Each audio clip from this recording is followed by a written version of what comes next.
India ਹੁਣ ਬਿਲਕੁਲ ਠੀਕ ਹੈ ਕਿ ਧੋਬੀ ਦਾ ਕੁੱਤਾ ਨਾ ਘਰ ਦਾ ਨਾ ਘਾਟ ਦਾ। ਇਹੀ ਹਾਲ ਇਹਨਾਂ ਦਾ ਯੂਕਰੇਨ ਦੇ ਮੁੱਦੇ ਦੇ ਉੱਤੇ ਹੋਇਆ ਔਰ ਹੁਣ ਖੁੱਲ੍ਹ ਕੇ ਜਦੋਂ ਕਿ ਈਰਾਨ ਦੇ ਨਾਲ ਔਰ ਇਹ ਅਜੇ ਜਦੋਂ ਡੀਟੇਲ ਸਾਹਮਣੇ ਆਏਗੀ ਪਤਾ ਲੱਗੇਗਾ ਕਿ ਵੀ ਮੋਸਾਦ ਨੇ ਜਿਹੜਾ ਆਪਰੇਸ਼ਨ ਵਿਦਨ ਈਰਾਨ ਕੀਤਾ ਉਸ ਦੇ ਵਿੱਚ ਰਾਹ ਦੇ ਹਿੰਦੂ ਜਿਹੜੇ ਨੇ ਉਹ ਯੂਜ਼ ਹੋਏ, ਜਿਹੜੇ ਵਿੱਚ ਵਾੜੇ ਹੋਏ ਸੀ। ਹੁਣ ਜਦੋਂ ਇੰਡੀਆ ਪਾਕਿਸਤਾਨ ਰਿਲੇਸ਼ਨਸ ਹੁੰਦੇ ਨੇ ਬਹੁਤ ਵਾਰ ਈਰਾਨ ਹਾਲਾਂਕਿ ਕਸ਼ਮੀਰ ਮੁੱਦੇ ਤੇ ਈਰਾਨ ਦਾ ਸਟੈਂਡ ਕਸ਼ਮੀਰੀਆਂ ਦੇ ਹੱਕ 'ਚ ਹੁੰਦਾ ਹੈ, ਲੇਕਿਨ ਬਹੁਤ ਵਾਰੀ ਕਈ ਵਾਰੀ ਉਹ ਭਾਰਤ ਫੇਵਰਿੰਗ ਵੀ ਹੁੰਦੇ ਨੇ। ਲੇਕਿਨ ਇਹ ਜਦੋਂ ਮੌਕਾ ਆਇਆ ਜੇ ਤੁਹਾਡਾ ਕੋਈ ਦੋਸਤ ਹੈ ਤੇ ਇਹ friend in need is a friend in deed, ਜਿਹੜਾ ਲੋੜ ਵੇਲੇ ਤੁਹਾਡੇ ਨਾਲ ਖਲੋਤਾ ਉਹ ਤੁਹਾਡਾ ਦੋਸਤ ਹੈ। ਪਰ ਜਿਵੇਂ ਭਾਰਤ ਨੇ ਕਿਨਾਰਾਕਸ਼ੀ ਕੀਤੀ ਔਰ ਸਾਥ ਰਾਦਰ ਨੇਤਨਯਾਹੂ ਦਾ ਦਿੱਤਾ ਮੋਸਾਦ ਦੇ ਨਾਲ, ਤਾਂ ਉਹਨਾਂ ਦੀ ਕੋਲੈਬੋਰੇਸ਼ਨ ਹੈ ਹੀ ਹੈ ਜੋ ਕਰ ਰਹੇ ਨੇ। ਲੇਕਿਨ ਐਸਾ ਕੁਝ ਵੀ ਜਿਹਦੇ 'ਚ ਕੋਈ ਨੇਤਨਯਾਹੂ ਨੂੰ ਕੰਡੈਮ ਕੀਤਾ ਹੋਏ, ਇਜ਼ਰਾਈਲ ਨੂੰ ਕੰਡੈਮ ਕੀਤਾ ਹੋਏ ਨਹੀਂ।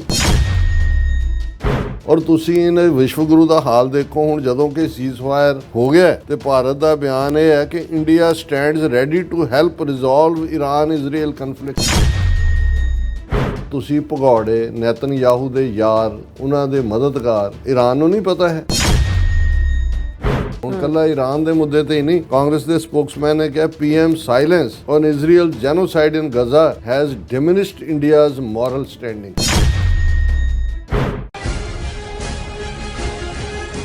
व्यूअर्स वेलकम बैक नो प्रोग्राम। सो व्यूअर्स गलबात करन जा रहे हैं। व्यूअर्स यूं जापता है कि पाकिस्तान की अमरीका नाल नेड़ता वाली पोजीशन होर मजबूत हुई है जदों कि भारत बुरी तरह अलग थलग होया है। सो भारत की इस टाइम जी हालत है वो धोबी का कुत्ता ना घर का ना घाट वाली बनी हुई है। सो इस बारे आप गलबात करन जा रहे हैं। सो असीं चाहांगे कि तुसीं इस तरह बने रहना, देखण सुनने लिखण लई तुहाडा सब दा बहुत बहुत धन्नवाद जी। डॉक्टर साहब की कहना चाहोगे? देखो पिछले 2 सैगमेंट्स ਦੇ ਵਿੱਚ ਅਸੀਂ ਕਿਉਂਕਿ ਅੱਜ ਸਭ ਤੋਂ ਜ਼ਿਆਦਾ ਚਰਚਾ ਦਾ ਵਿਸ਼ਾ ਜਿਹੜਾ ਹੈ ਔਰ ਜਿਹੜਾ ਇੱਕ ਖੌਫ ਵੀ ਭਰਪਾ ਸੀ ਦੁਨੀਆ ਦੇ ਵਿੱਚ ਕਿ ਈਰਾਨ ਇਜ਼ਰਾਈਲ ਕਨਫਲਿਕਟ ਇਹਦਾ ਸਪਰੈਡ ਆਊਟ, ਚਾਈਨਾ ਔਰ ਰਸ਼ੀਆ ਜੁਆਇਨ ਕਰਨ ਔਰ ਬਹੁਤ ਸਾਰੇ ਜੋਤਸ਼ੀ ਭਾਰਤ ਦੇ ਵੱਡੇ ਵੱਡੇ ਟਿੱਕੇ ਲਾ ਕੇ ਪਿੱਛੇ ਬੋਦੀਆਂ ਬੰਨ੍ਹ ਕੇ मीडिया पे बैठे कह रहे थे भी अब समय आ गया, 3rd वर्ल्ड वॉर शुरू होने जा रहा है, फलाना हो रहा है, टिमका हो रहा है, या हमारी भविष्यवाणी कभी गलत नहीं होती। वो सारे भी जड़े ने उन्होंने घट्टो घट्ट हुण तां मूँह बंद होए ने, कई बारी 3rd वर्ल्ड वॉर शुरू कर चुके हैं। जो कोई माड़ा मोटा हुंदा उन्होंने यूक्रेन वेले भी यही उही जोतशी आया, लोगों को भुल जाता कौन की ने, अजे भी ਜਿਹੜਾ ਉਹ ਉਸ ਕਿਸਮ ਦਾ ਸੁਪਰਸਟੀਸ਼ਨ ਔਰ ਝੂਠ ਵਿਕਦਾ ਹੈ। ਲੇਕਿਨ ਇਹਦੇ 'ਚ ਕੋਈ ਸ਼ੱਕ ਨਹੀਂ ਹੈ ਕਿ ਵੀ ਜਿਹੜੇ ਐਨਾਲਿਸਟ ਨੇ ਜਾਂ ਜਿਵੇਂ ਅਸੀਂ ਪਿਛਲੇ ਸੈਗਮੈਂਟਸ ਗੱਲ ਕੀਤੀ ਕਿ ਵਿਦਨ ਜਿਹੜੇ ਦੋਨੋਂ ਖੈਮੇ ਨੇ ਉਹ ਇੱਕ ਡਿਬੇਟ ਤਾਂ ਇਹ ਕਰ ਰਹੇ ਨੇ ਕੌਣ ਜਿੱਤਿਆ ਕੌਣ ਹਾਰਿਆ। ਔਰ ਜ਼ਾਹਰ ਹੈ ਵੀ ਬੈਠ ਕੇ ਹਰ ਕੋਈ ਆਪੋ ਆਪਣਾ ਦੇਖੇਗਾ ਵੀ ਇਸ ਸਾਰੇ 'ਚ ਕਿੱਥੇ ਕਿਹਦਾ ਵੈਪਨ ਕਮਜ਼ੋਰ ਰਿਹਾ, ਕਿਹੜਾ ਈਰਾਨ ਦੇ ਲਈ ਵੱਡਾ ਝਟਕਾ ਸੀ ਕਿ ਵਿਦਨ ਦਾ ਕੰਟਰੀ ਜਿਹੜਾ ਇਸ ਲੈਵਲ ਦਾ ਅਟੈਕ ਹੋਣਾ, ਜਿਹਦੇ 'ਚ ਕਿ ਇਸ ਲੈਵਲ 'ਤੇ ਮੋਸਾਦ ਵਿੱਚ ਵੜ ਗਈ ਸੀ ਕਿ ਵੀ ਉਹਨਾਂ ਦੇ ਸ਼ਹਿਰੀ ਜਾਂ ਇੰਡੀਅਨ ਜਿਹੜੇ ਮੋਸਾਦ ਦੇ ਏਜੰਟ ਬਣ ਕੇ ਅਦਰਵਾਈਜ਼ ਇਸ ਲੈਵਲ ਦੇ ਉੱਤੇ ਜਿਹੜੀ ਪਹਿਲੀਆਂ ਕਿਲਿੰਗਸ ਇਹਨਾਂ ਨੇ ਕੀਤੀਆਂ ਫਸਟ 24 ਆਵਰਸ ਦੇ ਵਿੱਚ ਹੀ, ਉਹ ਬਹੁਤ ਵੱਡਾ ਸਰਪ੍ਰਾਈਜ਼ ਸੀ। ਲੇਕਿਨ ਜੇ ਅਸੀਂ ਉਹਨਾਂ ਦਾ ਆਰਗੇਨਾਈਜੇਸ਼ਨਲ ਨੈਟਵਰਕ, ਜਿਹਨੂੰ ਮੈਂ ਹਮੇਸ਼ਾ ਸਿਵਲਾਈਜੇਸ਼ਨਲ ਨੈਟਵਰਕ ਕਹਿੰਦਾ ਕਿ ਵੀ ਜੇ 2-3 ਹਜ਼ਾਰ ਸਾਲ ਤੋਂ ਤੁਸੀਂ ਪਹਿਲਾਂ ਦੇਖੋ ਉਹਨਾਂ ਦੀ ਪਰਸ਼ੀਅਨ ਐਮਪਾਇਰ, ਇੱਕ ਆਪਣੀ ਸਿਵਲਾਈਜੇਸ਼ਨ, ਰਿਚ ਲੈਂਗੁਏਜ, ਟ੍ਰੈਡੀਸ਼ਨ ਔਰ ਬੜੇ ਠਰਮੇ ਵਾਲੇ ਐਜੂਕੇਟਿਡ ਦੂਸਰਾ। ਸੋ ਇਹ ਠੀਕ ਹੈ ਵੀ ਬਹੁਤ ਵੱਡਾ ਉਹ ਲਾਸ ਸੀ। ਭਾਰਤ ਵਰਗੇ ਤਾਂ ਹੁੰਦਾ ਤਾਂ ਉਹ ਤਾਂ ਸਾਰੇ ਜਿਹੜੇ ਨੇ ਅਗਲੇ ਦਿਨ ਚੀਕਾਂ ਮਾਰਦੇ ਦੇਵੀ ਮਾਤਾ ਦੇ ਗਿਆ ਹੁੰਦੇ ਕਿ ਵੀ ਹਮਨੇ ਦੁਨੀਆ ਛੋੜੀ। ਲੇਕਿਨ ਵਿਦਿਨ 24 ਆਵਰਸ ਉਹ ਰਿਕਵਰ ਹੋਏ। ਉਹਨਾਂ ਨੇ ਕਿਵੇਂ ਭਾਵੇਂ ਉਹਨਾਂ ਦੀ ਟੌਪ ਬ੍ਰਾਂਡ ਲੀਡਰਸ਼ਿਪ ਮਿਲਟਰੀ ਵੀ ਔਰ ਅਦਰਵਾਈਜ਼ ਨਿਊਕਲੀਅਰ ਵੀ ਉਸ ਨੂੰ ਐਲੀਮੀਨੇਟ ਕਰ ਦਿੱਤਾ ਗਿਆ ਸੀ। ਪਰ ਜਿਵੇਂ ਉਹਨਾਂ ਨੇ ਕਾਊਂਟਰ ਕੀਤਾ ਉਸ ਸਾਰੇ ਦੇ ਚੱਲਦਿਆਂ ਉਹਨਾਂ ਨੇ ਹਾਲਾਂ ਕੋਈ ਵੀ ਮੁਲਕ ਖੁੱਲ੍ਹ ਕੇ ਪਹਿਲੀ ਸਟੇਜ ਦੇ ਉੱਤੇ ਉਹਨਾਂ ਨਾਲ ਨਹੀਂ ਖਲੋਤਾ। ਜਦੋਂ ਈਰਾਨ ਨੇ ਕਾਊਂਟਰ ਅਟੈਕ ਕੀਤਾ ਔਰ ਹੌਲੀ ਹੋਇਆ, ਫਿਰ ਕਿਸੇ ਨੇ ਫਿਰ ਮੁਸਲਮਾਨ ਮੁਲਕ ਵੀ ਬੋਲੇ, 22 ਦੇ ਕਰੀਬ ਮੁਸਲਮਾਨ ਮੁਲਕਾਂ ਦੇ ਵੀ ਬਿਆਨ ਆਏ, ਨਹੀਂ ਤਾਂ ਬਹੁਤ ਸਾਰੇ ਜਿਹੜੇ ਨੇ ਚੁੱਪ ਕਰਕੇ, ਕਿਉਂਕਿ ਜਦੋਂ ਅਮਰੀਕਾ ਇਨਵੋਲਵ ਹੋ ਗਿਆ ਫਿਰ ਤਾਂ ਬਿਲਕੁਲ ਹੀ ਕਈਆਂ ਦੇ ਮੂੰਹ ਸੀਤੇ ਗਏ।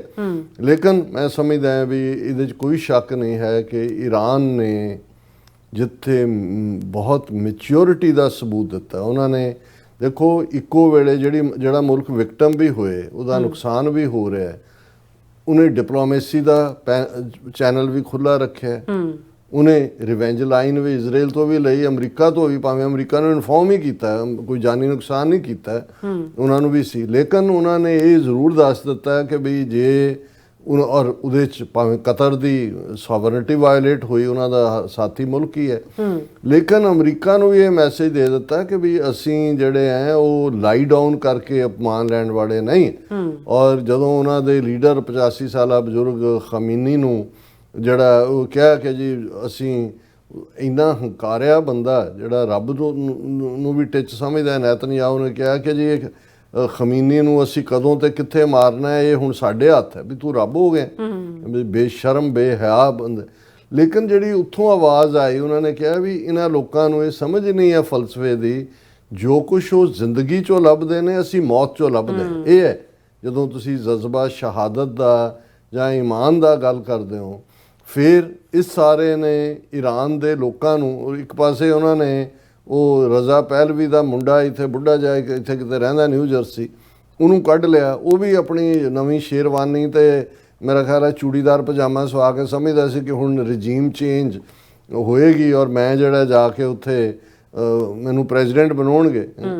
ਔਰ ਅਮਰੀਕਾ ਨੇ ਵੀ, ਟਰੰਪ ਨੇ ਇੱਕ ਸਟੇਜ ਤੇ ਰਜੀਮ ਚੇਂਜ ਦੀ ਗੱਲ ਕੀਤੀ, ਨੈਤਨਯਾਹੂ ਨੇ ਤਾਂ ਖੁੱਲ੍ਹ ਕੇ ਕਿਹਾ ਜੀ ਅਸੀਂ ਇਹ ਬਦਲ ਦਿਓ, ਲੇਕਿਨ ਉਹ ਇਹ ਸਮਝਦੇ ਸੀ, ਦੇਖੋ ਜਿਹੜੀ ਪ੍ਰੈਜ਼ੈਂਟ ਗਵਰਨਮੈਂਟ ਵੀ ਆ ਉੱਥੇ ਥੋੜ੍ਹੇ ਬਹੁਤ ਜਿਹੜਾ ਉਹਦੀ ਕੰਟਰੋਵਰਸੀ ਹੈ, ਕੋਈ ਲੋਕਾਂ 'ਚ ਪੋਪੂਲਰ ਨਹੀਂ ਸੀ, ਪਰ ਪੈਟਰੀਓਟਿਜ਼ਮ ਕਿਹਨੂੰ ਕਹਿੰਦੇ ਨੇ, ਜਾਂ ਜਿਹੜੇ ਲੋਕ ਮਜ਼ੇ ਹੁੰਦੇ ਨੇ, ਜਾਂ ਜਿਹਨਾਂ ਲੋਕਾਂ ਦੇ ਵਿੱਚ ਆਪਣੇ ਹੁੱਬੇ ਵਤਨ ਹੁੰਦਾ ਹੈ, ਹੁੱਬੇ ਮਜ਼ਹਬ ਹੁੰਦਾ ਹੈ, ਇਹੀ ਗੱਲ ਪਾਕਿਸਤਾਨ, ਜਦੋਂ ਇੰਡੀਆ ਨੇ ਪਹਿਲਗਾਮ ਦੀ ਫਾਲਸ ਫਲੈਗ ਆਪਰੇਸ਼ਨ ਦੀ ਆੜ 'ਚ ਪਾਕਿਸਤਾਨ 'ਤੇ ਅਟੈਕ ਕੀਤਾ, ਪਾਕਿਸਤਾਨ ਖਿਲ ਰਿਹਾ ਹੋਇਆ ਸੀ, ਇਮਰਾਨ ਖਾਨ ਦੀ ਪਾਰਟੀ ਆਪਣਾ ਇਤਜ਼ਾਜ਼ ਕਰ ਰਹੀ ਸੀ, ਲੋਕਲ ਗਵਰਨਮੈਂਟ ਜਿਹੜੀ ਪੋਪੂਲਰ ਨਹੀਂ ਹੈ ਕਿਉਂਕਿ ਉਹਨਾਂ ਨੂੰ ਆਮ ਸਮਝਦੇ ਨੇ ਕਿ ਵੀ ਇਹ ਜਿਹੜੇ ਨੇ ਉਹ ਇਵੇਂ ਹੀ ਲਿਆਂਦੇ ਗਏ ਨੇ, ਕੋਈ ਉਹਨਾਂ ਨੇ ਸੱਚਮੁੱਚ ਹੋਣਾ ਨਹੀਂ।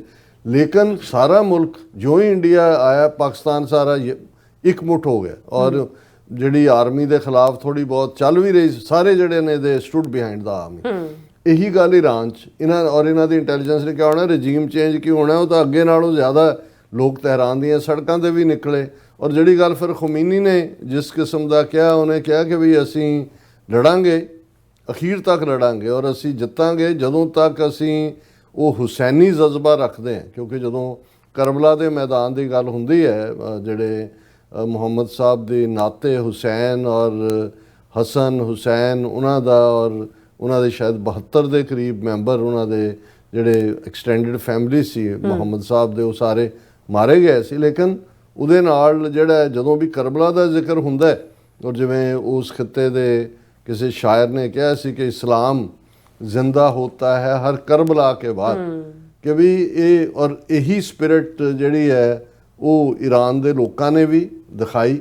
ਔਰ ਇਸ ਸਾਰੇ ਦਾ ਹੀ ਨਤੀਜਾ ਸੀ ਕਿ ਹੁਣ ਈਵਨ ਇਹਨਾਂ ਮੁਲਕਾਂ ਦੀ ਵੀ ਪੋਜੀਸ਼ਨ ਕਿ ਨਹੀਂ ਅਸੀਂ ਰਜੀਮ ਚੇਂਜ ਨਹੀਂ ਚਾਹੁੰਦੇ। ਉਹ ਵਿਚਾਰੇ ਦੀ ਪਹਿਲਵੀ ਦੇ ਮੁੰਡੇ ਦੀ ਹੁਣ ਉਹ ਸ਼ੇਰਵਾਨੀ ਤੇ ਉਹ ਸਿਲੇ ਸਿਲਾਏ ਰਹਿ ਗਏ। ਉਹ ਤਾਂ ਸਮਝਦਾ ਸੀ ਮੈਂ ਜਾ ਕੇ ਤਹਿਰਾਨ 'ਚ ਇਵੇਂ ਉਤਰਾਂਗਾ ਜਿਵੇਂ ਕਦੇ ਖਮੀਨੀ ਆਇਆ ਸੀ ਔਰ ਮੇਰੇ ਪਿਓ ਨੂੰ ਕੱਢਿਆ ਸੀ ਉੱਥੋਂ, ਔਰ ਪਿਓ ਜਿਹੜਾ ਉਹ ਰੁਲਦਾ ਰਿਹਾ ਇੱਥੇ ਹਸਪਤਾਲ 'ਚ ਵੀ, ਨਿਊਯਾਰਕ ਦੇ ਕਿਸੇ 'ਚ, ਦੂਜੇ 3 ਮੁਲਕ ਬਦਲੇ, ਕਬਰ ਕਿਤੇ ਜਾ ਕੇ ਬਣੀ, ਮੁੜ ਕੇ ਜਿਹੜਾ ਉਹ ਦਫਨ ਕਿਤੇ ਹੋਇਆ ਰੋਲ ਕੇ। ਮਤਲਬ ਇਹ ਪਤਾ ਹੋਣਾ ਚਾਹੀਦਾ ਇਹਨਾਂ ਨੂੰ ਕਿ ਭਾਈ ਜਦੋਂ ਤੁਸੀਂ ਆਪਣੇ ਮੁਲਕ ਦੇ ਲੋਕਾਂ ਦੇ ਨਾਲ ਉਹਨਾਂ ਗੱਦਾਰੀ ਕਰਦੇ ਹੋ, ਉਹਨਾਂ ਦੇ ਇੰਟਰਸਟ ਵੇਚਦੇ ਹੋ, ਫਿਰ ਤੁਹਾਨੂੰ ਕਿਸ ਕਿਸਮ ਦਾ ਜਿਹੜਾ ਨਾ ਘਰ ਦਾ ਨਾ ਘਾਟ ਦਾ ਵਾਲੀ ਜਿਹੜੀ ਇਹ ਸਿਚੁਏਸ਼ਨ ਹੈ ਉਹ ਬਣਦੀ। ਹੁਣ ਇਸ ਸਾਰੇ ਪੀਰੀਅਡ 'ਚ ਹਰ ਇੱਕ ਦਾ ਆਪੋ ਆਪਣਾ ਐਂਗਲ ਹੈ। ਇੰਡੀਆ ਵਰਸਸ ਪਾਕਿਸਤਾਨ, ਕਿ ਵੀ ਹੁਣ ਪਾਕਿਸਤਾਨ ਦੇ ਲਈ ਇਹ ਬੜੀ ਨਾਜ਼ੁਕ ਹਾਲਤ ਸੀ ਕਿਉਂਕਿ ਜਿਵੇਂ ਪਾਕਿਸਤਾਨ ਦੀ ਸਾਈਜ਼ੇਬਲ ਪਾਪੂਲੇਸ਼ਨ ਸ਼ੀਆ ਪਾਪੂਲੇਸ਼ਨ ਹੈ, ਈਰਾਨ ਦੇ ਨਾਲ ਵੱਡਾ ਬਾਰਡਰ ਲੱਗਦਾ ਹੈ, ਈਰਾਨ ਦੇ ਜਿਹੜੀਆਂ ਬਹੁਤ ਸਾਰੀਆਂ ਈਟੇਬਲਸ ਨੇ ਪਾਕਿਸਤਾਨ ਤੋਂ ਹੀ ਜਾਂਦੀਆਂ ਨੇ। ਫਿਰ ਜਿਹੜਾ ਈਰਾਨ ਦੇ ਨਾਲ ਪਾਕਿਸਤਾਨ ਦਾ ਲਵ ਹੇਟ ਥੋੜ੍ਹਾ ਬਹੁਤ ਰਹਿੰਦਾ ਹੈ। ਕਦੇ ਜਿਹੜਾ ਬਲੂਚੀ ਗੁਰੀਲੇ ਨੇ ਉਹ ਜਾ ਕੇ ਈਰਾਨ 'ਚ ਸ਼ੈਲਟਰ ਲੈਂਦੇ ਨੇ, ਔਰ ਜਿਵੇਂ ਕੁਲਭੂਸ਼ਣ ਵੀ ਜਿਹੜਾ ਯਾਦਵ ਆਇਆ ਈਰਾਨ ਵੱਲੋਂ ਆਇਆ, ਔਰ ਇੱਕ ਸਟੇਜ 'ਤੇ ਪਿਛਲੇ ਕੁਝ ਸਮਾਂ ਪਹਿਲਾਂ ਸ਼ਾਇਦ ਇਮਰਾਨ ਖਾਨ ਦੀ ਹਕੂਮਤ ਦੇ ਵੇਲੇ ਪਾਕਿਸਤਾਨ ਔਰ ਈਰਾਨ ਦੇ ਵਿੱਚ ਮਿਸਲਸ ਵੀ ਉਹਨੇ ਉਹਨਾਂ ਦੀ ਮਾਰੇ, ਉਹਨਾਂ ਨੇ ਉਹਨਾਂ ਦੇ ਮਾਰੇ, ਲੇਕਿਨ ਇੱਕਦਮ ਉਹਨੂੰ ਕੰਟਰੋਲ ਵੀ ਕਰ ਲਿਆ ਗਿਆ। ਹੁਣ ਇਸ ਸਾਰੇ ਦੇ ਚੱਲਦੇ ਆ ਜਦੋਂ ਪਾਕਿਸਤਾਨ ਦੇ ਫੀਲਡ ਮਾਰਸ਼ਲ ਅਮਰੀਕਾ 'ਚ ਆਉਂਦੇ ਨੇ ਟਾਈਮਿੰਗ ਵੀ ਇਹ ਸੀ। ਉਸ ਤੋਂ ਕੁਝ ਦੇਰ ਬਾਅਦ ਹੀ ਈਰਾਨ ਦੇ ਉੱਤੇ ਅਟੈਕ ਹੁੰਦਾ ਹੈ ਕਿ ਵੀ ਕੀ ਪਾਰਟ ਹੋਏਗਾ, ਕੀ ਹੋਏਗਾ। ਪਰ ਮੈਂ ਸਮਝਦਾ ਵੀ ਪਾਕਿਸਤਾਨ ਨੇ ਸਮਾਰਟ ਕਾਰਡ ਪਲੇ ਕੀਤਾ। ਇੱਕ ਪਾਸੇ ਉਹਨਾਂ ਨੇ ਜਿਹੜਾ ਸਰਕਾਰੀ ਤੌਰ ਦੇ ਉੱਤੇ ਜਦੋਂ ਹਮਲਾ ਹੁੰਦਾ ਹੈ ਤੇ ਪਾਕਿਸਤਾਨ ਦੀ ਹਕੂਮਤ ਨੇ ਜਿਹੜਾ ਹੈ ਉਹਨੂੰ ਕੰਡੈਮ ਕੀਤਾ ਇਜ਼ਰਾਈਲ ਨੂੰ, ਬਿਲਕੁਲ, ਔਰ ਇਹ ਕਿਹਾ ਕਿ ਵੀ ਈਰਾਨ ਨੂੰ ਹੱਕ ਹੈ ਕਿ ਵੀ ਉਹ ਆਪਣੇ ਡਿਫੈਂਸ ਦੇ ਲਈ ਜਿਹੜਾ ਉਹ ਜਵਾਬੀ ਕਾਰਵਾਈ ਕਰ ਸਕਦਾ ਹੈ। ਦੂਸਰੇ ਪਾਸੇ ਕੋਈ ਇਸ ਕਿਸਮ ਦੇ ਕੋਈ ਪ੍ਰੋਟੈਸਟ ਜਾਂ ਦੂਜੇ ਪਾਕਿਸਤਾਨ ਦੀਆਂ ਗਲੀਆਂ 'ਚੋਂ ਨਹੀਂ ਨਿਕਲੇ ਜਾਂ ਬਾਜ਼ਾਰਾਂ 'ਚ ਨਹੀਂ ਆਏ ਕਿ ਜੀ ਉਹ ਡੈਥ ਟੂ ਇਜ਼ਰਾਈਲ ਜਾਂ ਫਲਾਣਾ ਜਾਂ ਡੈਥ ਟੂ ਅਮਰੀਕਾ, ਜਿਸ ਕਿਸਮ ਦੀ ਲਾਈਨ ਹੁੰਦੀ ਹੈ ਜਦੋਂ ਵੀ ਇਸ ਕਿਸਮ ਦਾ ਕੋਈ ਹੋਏ। ਫਿਰ ਇਸ ਲੈਵਲ ਦੇ ਉੱਤੇ ਵੀ ਕਿਉਂਕਿ ਇਹ ਸਾਰਾ ਜਿਹੜਾ ਇੱਕ ਸੰਜਮ ਦਾ ਲੈਵਲ ਸੀ ਪਾਕਿਸਤਾਨ ਨੇ ਰੱਖਿਆ। ਫੌਜੀ ਲਾਈਨ ਆਪਣੀ ਥਾਂ ਤੇ ਸੀ, ਆਪਸ ਦੇ ਵਿੱਚ ਫੌਜੀ ਚੀਫ ਔਰ ਟਰੰਪ ਦੀ ਕੀ ਗੱਲਬਾਤ ਹੋਈ ਇਹ ਬਾਹਰ ਨਹੀਂ ਆਈ। ਪਰ ਪਾਕਿਸਤਾਨ ਦਾ ਟਰੰਪ ਨੂੰ ਨੋਮੀਨੇਟ ਕਰਨਾ, ਨੋਬਲ ਪ੍ਰਾਈਜ਼ ਜਿਹੜੀ ਉਹਦੀ ਟਾਈਮਿੰਗ ਸੀ, ਭਾਵੇਂ 24 ਘੰਟੇ ਬਾਅਦ ਉਹਦੇ ਤੇ ਅਟੈਕ ਹੁੰਦਾ ਹੈ ਈਰਾਨ ਦੇ ਉੱਤੇ। ਸੋ ਉਸ ਸਾਰੇ ਦੇ ਵਿੱਚ ਜਿਹੜਾ ਹੈ ਉਹ ਪਾਕਿਸਤਾਨ ਦਾ ਜਿਹੜਾ ਰੋਲ ਹੈ, ਇਵੇਂ ਲੱਗਦਾ ਵੀ ਆਉਣ ਵਾਲੇ ਪੀਰੀਅਡ 'ਚ, ਕਿਉਂਕਿ ਹੁਣ ਈਰਾਨ ਕਿਉਂਕਿ ਉਹ ਇੱਕ ਸੈਂਸਿਟਿਵ ਇਸ਼ੂ ਰਹੇਗਾ। ਪਾਕਿਸਤਾਨ ਦੀ geographical nearness, doorway to central Asia, Pakistan ਦਾ ਇਨਫਲੂਐਂਸ, ਔਰ ਈਵਨ ਪਾਕਿਸਤਾਨ ਦੇ ਪ੍ਰਾਈਮ ਮਿਨਿਸਟਰ ਸ਼ਹਬਾਜ਼ ਸ਼ਰੀਫ ਨੇ ਈਰਾਨ ਦੇ ਪ੍ਰਾਈਮ ਮਿਨਿਸਟਰ ਨਾਲ ਗੱਲਬਾਤ ਵੀ ਕੀਤੀ ਲੰਬੀ ਚੌੜੀ। ਔਰ ਸੋ ਮਤਲਬ ਉਹਨਾਂ ਨੇ ਪੋਲੀਟੀਕਲੀ ਵੀ, ਮਿਲਟਰੀ ਕਾਰਡ ਵੀ, ਅਦਰਵਾਈਜ਼ ਵੀ ਬੜਾ ਬੈਲੈਂਸਡ ਢੰਗ ਨਾਲ ਪਲੇ ਕੀਤਾ। ਕੋਈ ਬਹੁਤੀ ਫਲੇਅਰ ਅਪ ਕਰਨ ਵਾਲੀ ਗੱਲ ਵੀ ਨਹੀਂ ਰੱਖੀ, ਔਰ ਜ਼ਾਹਰ ਹੈ ਜਦੋਂ ਸੀਜ਼ ਫਾਇਰ ਹੋਇਆ ਉਹਨੂੰ ਵੈਲਕਮ ਕੀਤਾ। ਇੰਡੀਆ ਹੁਣ ਇਹ ਬਿਲਕੁਲ ਠੀਕ ਹੈ ਕਿ ਧੋਬੀ ਦਾ ਕੁੱਤਾ ਨਾ ਘਰ ਦਾ ਨਾ ਘਾਟ ਦਾ। ਇਹੀ ਹਾਲ ਇਹਨਾਂ ਦਾ ਯੂਕਰੇਨ ਦੇ ਮੁੱਦੇ ਦੇ ਉੱਤੇ ਹੋਇਆ। ਔਰ ਹੁਣ ਖੁੱਲ੍ਹ ਕੇ ਜਦੋਂ ਕਿ ਈਰਾਨ ਦੇ ਨਾਲ, ਔਰ ਇਹ ਅਜੇ ਜਦੋਂ ਡੀਟੇਲ ਸਾਹਮਣੇ ਆਏਗੀ ਪਤਾ ਲੱਗੇਗਾ ਕਿ ਵੀ ਮੋਸਾਦ ਨੇ ਜਿਹੜਾ ਆਪਰੇਸ਼ਨ ਵਿਦਨ ਈਰਾਨ ਕੀਤਾ, ਉਸ ਦੇ ਵਿੱਚ ਰਾਹ ਦੇ ਹਿੰਦੂ ਜਿਹੜੇ ਨੇ ਉਹ ਯੂਜ਼ ਹੋਏ, ਜਿਹੜੇ ਵਿੱਚ ਵਾੜੇ ਹੋਏ ਸੀ। ਹੁਣ ਜਦੋਂ ਇੰਡੀਆ ਪਾਕਿਸਤਾਨ ਰਿਲੇਸ਼ਨਸ ਹੁੰਦੇ ਨੇ, ਬਹੁਤ ਵਾਰ ਈਰਾਨ ਹਾਲਾਂਕਿ ਕਸ਼ਮੀਰ ਮੁੱਦੇ ਤੇ ਈਰਾਨ ਦਾ ਸਟੈਂਡ ਕਸ਼ਮੀਰੀਆਂ ਦੇ ਹੱਕ 'ਚ ਹੁੰਦਾ ਹੈ, ਲੇਕਿਨ ਬਹੁਤ ਵਾਰੀ ਕਈ ਵਾਰੀ ਉਹ ਭਾਰਤ ਫੇਵਰਿੰਗ ਵੀ ਹੁੰਦੇ ਨੇ, ਕਿਉਂਕਿ ਚਾਬਹਾਰ ਪੋਰਟ ਤੱਕ ਭਾਰਤ ਨੂੰ ਐਕਸੈਸ ਦੇਣੀ। ਔਰ ਮਤਲਬ ਇਹ ਸੀ ਕਿ ਜਿਹੜਾ ਪਾਕਿਸਤਾਨ ਨੂੰ ਬਾਈਪਾਸ ਕਰਕੇ ਅਫਗਾਨਿਸਤਾਨ ਦੇ ਨਾਲ ਭਾਰਤ ਦਾ ਸੰਬੰਧ ਬਣੇ ਕਿ ਜੀ ਉਹ ਚਾਬਹਾਰ ਤੋਂ ਸਪਲਾਈ ਲਾਈਨ ਅਫਗਾਨਿਸਤਾਨ 'ਚ ਹੋਏ। ਇਸ ਤੋਂ ਇਲਾਵਾ ਵੀ ਅੱਡ-ਅੱਡ ਮੌਕਿਆਂ ਦੇ ਉੱਤੇ ਜਿਹੜਾ ਉਹ ਦੋਨੋਂ ਇੱਕ ਦੂਸਰੇ ਦੀ ਪਿੱਠ ਥਾਪਦੇ ਨੇ। ਲੇਕਿਨ ਇਹ ਜਦੋਂ ਮੌਕਾ ਆਇਆ, ਜੇ ਤੁਹਾਡਾ ਕੋਈ ਦੋਸਤ ਹੈ ਤੇ ਇਹ friend in need is a friend in deed. ਜਿਹੜਾ ਲੋੜ ਵੇਲੇ ਤੁਹਾਡੇ ਨਾਲ ਖਲੋਤਾ ਉਹ ਤੁਹਾਡਾ ਦੋਸਤ ਹੈ। ਪਰ ਜਿਵੇਂ ਭਾਰਤ ਨੇ ਕਿਨਾਰਾਕਸ਼ੀ ਕੀਤੀ ਔਰ ਸਾਥ ਰਾਦਰ ਨੈਤਨਯਾਹੂ ਦਾ ਦਿੱਤਾ, ਮੋਸਾਦ ਦੇ ਨਾਲ ਤਾਂ ਉਹਨਾਂ ਦੀ ਕੋਲੈਬੋਰੇਸ਼ਨ ਹੈ ਹੀ ਹੈ ਜੋ ਕਰ ਰਹੇ ਨੇ। ਲੇਕਿਨ ਐਸਾ ਕੁਝ ਵੀ ਜਿਹਦੇ 'ਚ ਕੋਈ ਨੈਤਨਯਾਹੂ ਨੂੰ ਕੰਡੈਮ ਕੀਤਾ ਹੋਏ, ਇਜ਼ਰਾਈਲ ਨੂੰ ਕੰਡੈਮ ਕੀਤਾ ਹੋਏ।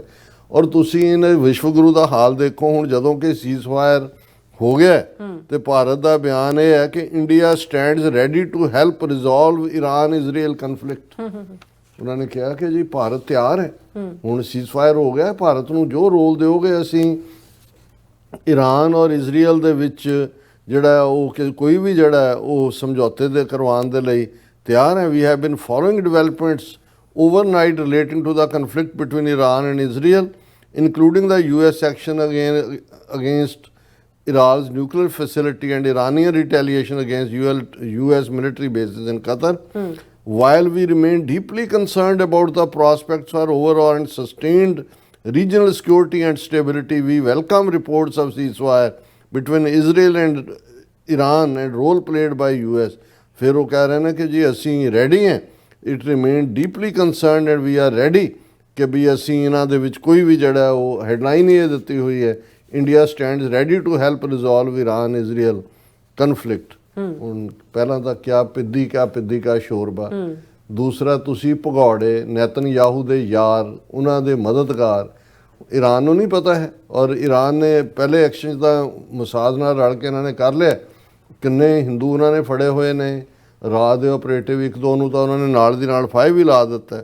ਔਰ ਨਾਲ ਦੀ ਨਾਲ ਈਵਨ ਉੱਥੇ ਬੈਠੀ ਕਾਂਗਰਸ ਉਹਨਾਂ ਨੂੰ ਕਹਿ ਰਹੀ ਹੈ, ਹੁਣ ਕੱਲਾ ਈਰਾਨ ਦੇ ਮੁੱਦੇ ਤੇ ਹੀ ਨਹੀਂ, ਕਾਂਗਰਸ ਦੇ ਸਪੋਕਸਮੈਨ ਨੇ ਕਿਹਾ PM silence on Israel genocide in Gaza has diminished India's moral standing ਕਿ ਵੀ ਇੰਡੀਆ ਭਾਵੇਂ ਉੱਥੇ ਡਾਇਰੈਕਟ ਨਾ ਵੀ ਪਲੇਅਰ ਹੋਏ, ਤੁਹਾਡੀ ਮੋਰੈਲਿਟੀ ਜੈਨੋਸਾਈਡ ਕਰ ਰਿਹਾ ਹੈ ਨੇਤਨਯਾਹੂ ਗਾਜ਼ਾ ਦੇ ਬੇਗੁਨਾਹ ਫਲਸਤੀਨੀਆਂ ਦਾ, ਔਰ ਭਾਰਤ ਚੁੱਪ ਬੈਠਾ ਹੈ। ਜੀ ਈਰਾਨ ਦੇ ਉੱਤੇ ਇਜ਼ਰਾਈਲ ਅਟੈਕ ਕਰਦਾ, ਉਹਨਾਂ ਦੇ ਮਾਰ ਦਿੰਦਾ ਸਾਇੰਟਿਸਟ ਜਾਂ ਦੂਜੇ ਹਮਲਾਵਰ ਹੈ, ਈਰਾਨ ਦੀ ਸੋਵਰਨਿਟੀ ਵਾਇਲੇਟ ਕਰਦਾ ਹੈ, ਭਾਰਤ ਚੁੱਪ ਬੈਠਾ ਹੈ। ਇਵੇਂ ਹੀ ਰਸ਼ੀਆ ਨੇ ਜਦੋਂ ਯੂਕਰੇਨ ਦੀ ਵਾਇਲੇਟ ਕੀਤੀ ਸੋਵਰਨਿਟੀ, ਉਦੋਂ ਵੀ ਭਾਰਤ ਜਿਹੜਾ ਉਹ ਰਸ਼ੀਆ ਦੇ ਨਾਲ ਖੜਾ ਹੈ। ਸੋ ਅਸੀਂ ਸਮਝਦੇ ਹਾਂ ਵੀ ਇਹ ਸਾਰੇ ਦੇ ਚੱਲਦੇ ਆ। ਈਵਨ ਉਹਨਾਂ ਦਾ ਇੱਕ ਸਾਬਕਾ ਐਂਬੈਸਡਰ ਟਰਬਨਡ ਸਿੱਖ ਹੈ ਕੇਸੀ ਸਿੰਘ, ਈਰਾਨ ਦੇ ਵਿੱਚ ਵੀ ਐਂਬੈਸਡਰ ਰਿਹਾ ਹੈ ਔਰ UAE ਦੇ ਵਿੱਚ ਵੀ ਰਿਹਾ। ਉਹਦਾ ਇੱਕ ਇੰਟਰਵਿਊ ਪਿਛਲੇ 2 ਦਿਨ ਪਹਿਲਾਂ ਦਾ ਚੱਲ ਰਿਹਾ ਚਾਰੇ ਪਾਸੇ। ਉਹਦੇ 'ਚ ਉਹਨਾਂ ਨੇ ਕਿਹਾ ਕਿ ਵੀ ਇੰਡੀਆ ਬਹੁਤ ਟਫ ਸਿਚੁਏਸ਼ਨ 'ਚ ਫਸ ਗਿਆ ਵੀ ਆਲਰੇਡੀ US ਕਾਂਗਰਸ ਦੇ ਵਿੱਚ ਇੱਕ ਮਤਾ ਆਇਆ ਹੋਇਆ ਜਿਹਨੂੰ 80 ਕਾਂਗਰਸਮੈਨਾਂ ਨੇ ਜਿਹੜਾ ਉਹ ਐਂਡੋਰਸ ਕੀਤਾ ਹੋਇਆ ਕਿ ਵੀ ਜਿਹੜੇ ਵੀ ਰਸ਼ੀਅਨ ਆਇਲ ਬਾਏ ਕਰਦੇ ਨੇ ਉਹਦੇ 'ਚ ਉਹਨਾਂ ਦੇ ਉੱਤੇ ਕੰਪਲੀਟ ਪਾਬੰਦੀਆਂ ਲਾਈਆਂ ਜਾਣ, ਜਿਨ੍ਹਾਂ 'ਚ ਰਸ਼ੀਆ ਚਾਈਨਾ ਦੀ ਲਾਈਨ ਤਾਂ ਹੈ ਹੀ ਹੈ ਪਰ ਇੰਡੀਆ ਵੀ ਨਾਲ ਇਨਕਲੂਡਡ ਹੈ। ਉਹਨੇ ਕਿਹਾ ਕਿ ਜੀ ਇਹ ਸਾਡਾ ਹਾਲ ਇਸ ਵੇਲੇ ਜਿਹੜਾ ਹੈ ਸਾਡੇ ਵੱਲ ਜ਼ਿਆਦਾ ਹੌਸਟਿਲਿਟੀ ਹੋ ਰਹੀ ਹੈ। ਇੱਕ ਜ਼ਮਾਨਾ ਸੀ ਕਿ ਵੀ ਅਸੀਂ 1950-60 ਜਦੋਂ ਗੁੱਟਬਾਜ਼ੀ ਸੀ ਸੋਵੀਅਤ ਯੂਨੀਅਨ ਅਮਰੀਕਾ ਦੀ, ਅਸੀਂ ਆਪਣੇ ਆਪ ਨੂੰ ਨਿਊਟਰਲ ਕਹਿੰਦੇ ਸੀ ਅਤੇ ਸਾਨੂੰ ਇਸੇ ਲਈ ਮੋਰਲੀ ਸਸਪੈਕਟ ਸਮਝਿਆ ਜਾਂਦਾ ਸੀ ਔਰ ਸਾਡੇ ਨੇੜੇ ਅਮਰੀਕਾ ਨਹੀਂ ਲੱਗਾ। ਹੁਣ ਵੀ ਜਿਹੜੀ ਅਸੀਂ ਪੋਜੀਸ਼ਨ ਲਈ ਹੈ ਉਹ ਈਰਾਨ ਦਾ ਮੁੱਦਾ ਹੋਏ ਜਾਂ ਗਜ਼ਾ ਦਾ ਮੁੱਦਾ ਹੋਏ, ਇਹ ਸਾਡੇ ਸਟੇਟਸ ਨੂੰ ਬਹੁਤ ਬੁਰੀ ਤਰ੍ਹਾਂ ਜਿਹੜਾ ਥੱਲੇ ਸੁੱਟ ਦਿੱਤਾ ਇਹਨੇ ਇੰਡੀਆ ਦੇ ਸਟੇਟਸ ਨੂੰ। ਔਰ ਆਉਣ ਵਾਲੇ ਪੀਰੀਅਡ 'ਚ ਇੰਡੀਆ ਦੇ ਲਈ ਬਹੁਤ ਪ੍ਰੋਬਲਮਸ ਹੋਣ ਵਾਲੀਆਂ ਔਰ ਅਸੀਂ ਸਮਝਦੇ ਹਾਂ ਕਿ ਇਹ ਉਹਦਾ ਠੀਕ ਐਨਾਲਿਸਿਸ ਹੈ, ਕਿਉਂਕਿ ਇਨ ਦਾ ਐਂਡ ਆਫ ਦਾ ਡੇ ਜਦੋਂ ਤੁਸੀਂ ਕਿੰਨੀ ਕੁ ਦੇਰ ਹਾਂਜੀ ਕਿ ਤੁਸੀਂ ਦੁਨੀਆ ਨੂੰ ਧੋਖੇ 'ਚ ਰੱਖ ਸਕਦੇ ਹੋ, ਉਹ ਸਾਹਮਣੇ ਆ ਗਿਆ ਵੀ ਇਹ ਕਿਸ ਜੋਗੇ ਨੇ ਔਰ ਕਿਸ ਜੋਗੇ ਨਹੀਂ। ਜੀ ਡਾਕਟਰ ਸਾਹਿਬ ਤੁਹਾਡਾ ਬਹੁਤ ਬਹੁਤ ਸ਼ੁਕਰੀਆ। ਸੋ ਤਲਨ ਬ੍ਰੇਕ ਵਿਊਅਰਸ ਤੁਸੀਂ ਇਸੇ ਤਰ੍ਹਾਂ ਬਣੇ ਰਹਿਣਾ, ਮਿਲਦੇ ਹਾਂ ਆਫਟਰ ਦਿਸ ਸ਼ਾਰਟ ਬ੍ਰੇਕ।